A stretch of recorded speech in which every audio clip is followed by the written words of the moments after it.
guys, welcome to my channel Spread Studies.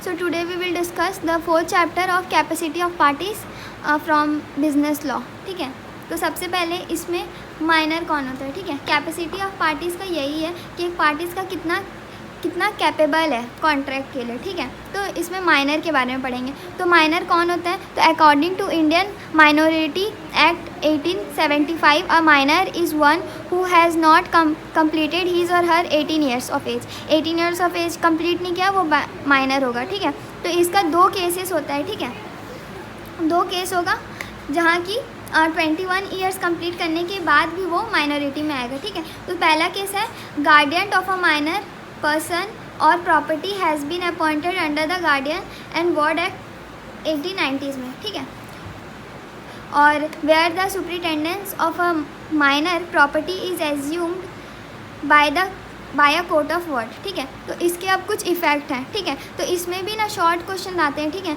कि who is minor और effect आ सकता है, लेकिन मेनली ऐसे आता तो नहीं है.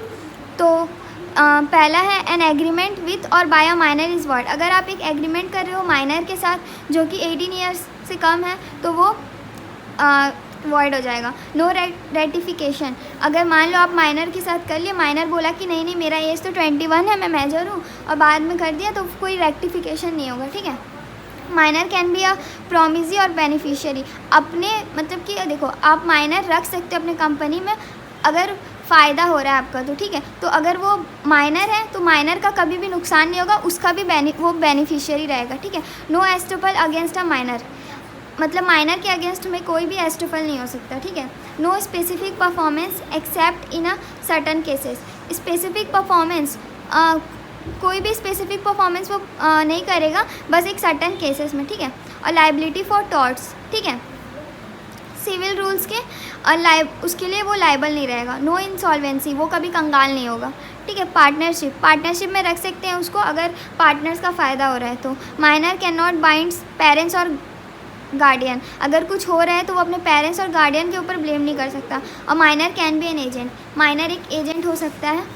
ठीक है, फिर joint contract by minor and adult. ठीक है, कर सकता है वो जॉइंट कॉन्ट्रैक्ट कर सकता है एडल्ट के साथ.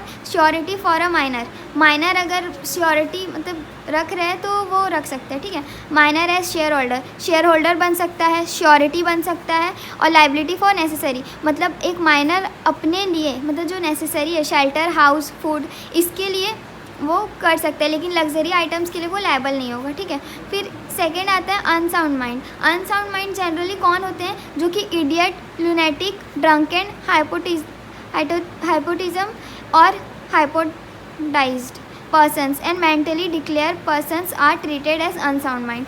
इसका बुक में दिया है, इन सबको एक एक करके डिस्क्राइब किया है, समझ जाओगे पढ़ोगे तो. Where a person is usually of unsound, the burden of proving that at the time of execution of a document he was of sound mind lies on the person who affirm it. मतलब मान लो आप एक contract कर लिए, जब वो मतलब समझ लो ड्रंक किया हुआ, आप उसके साथ कॉन्ट्रैक्ट कर लियो. ठीक है, लेकिन बाद में वो बोल रहा है कि नहीं मैंने मैं ड्रंक किया हुआ था, ये मेरे से कॉन्ट्रैक्ट करवा लिया.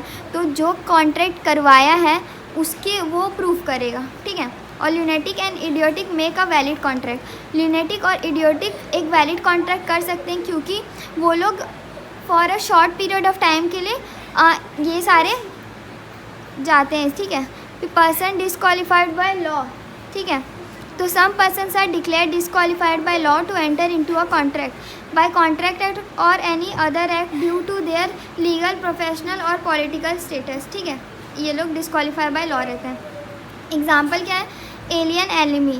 ठीक है, एलियन एनिमी मतलब कि कोई ऐसा बंदा जो कि अलग कंट्री का हो. ठीक है, एनिमी हो.